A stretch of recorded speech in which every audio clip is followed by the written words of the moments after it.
Bible مقدس کی 8ویں کتاب روت مختصر تعارف۔ قاضیوں کا دور افراتفری اور بدنظمی کا طوفانی دور تھا۔ روت کا واقعہ اسی دور سے تعلق رکھتا ہے، لیکن اس میں ایک سکون اور ٹھہراؤ نظر آتا ہے۔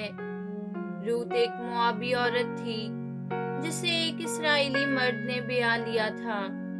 شوہر کی وفات کے بعد روت نے اپنی اسرائیلی ساس کے ساتھ غیر معمولی اور بے مثال وفاداری دکھائی۔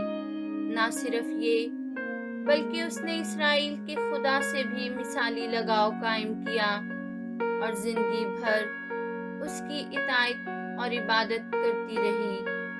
آخر میں اسے اپنے پہلے شوہر کے رشتہ داروں میں سے ایک دوسرا شوہر مل گیا اور اس شادی کے وسیلہ سے اسے اسرائیل کے عظیم بادشاہ داؤد کی پردادی بننے کا شرف حاصل ہوا۔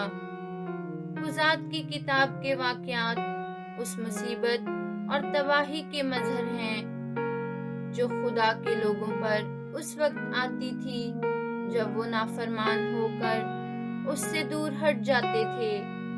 روت اس برکت کی مظہر ہے جو ایک غیر قوم کو اسرائیل کے خدا کی طرف رجوع ہونے پر حاصل ہوئی اور اس طرح وہ خدا کے وفادار لوگوں کا ایک حصہ بن گئی۔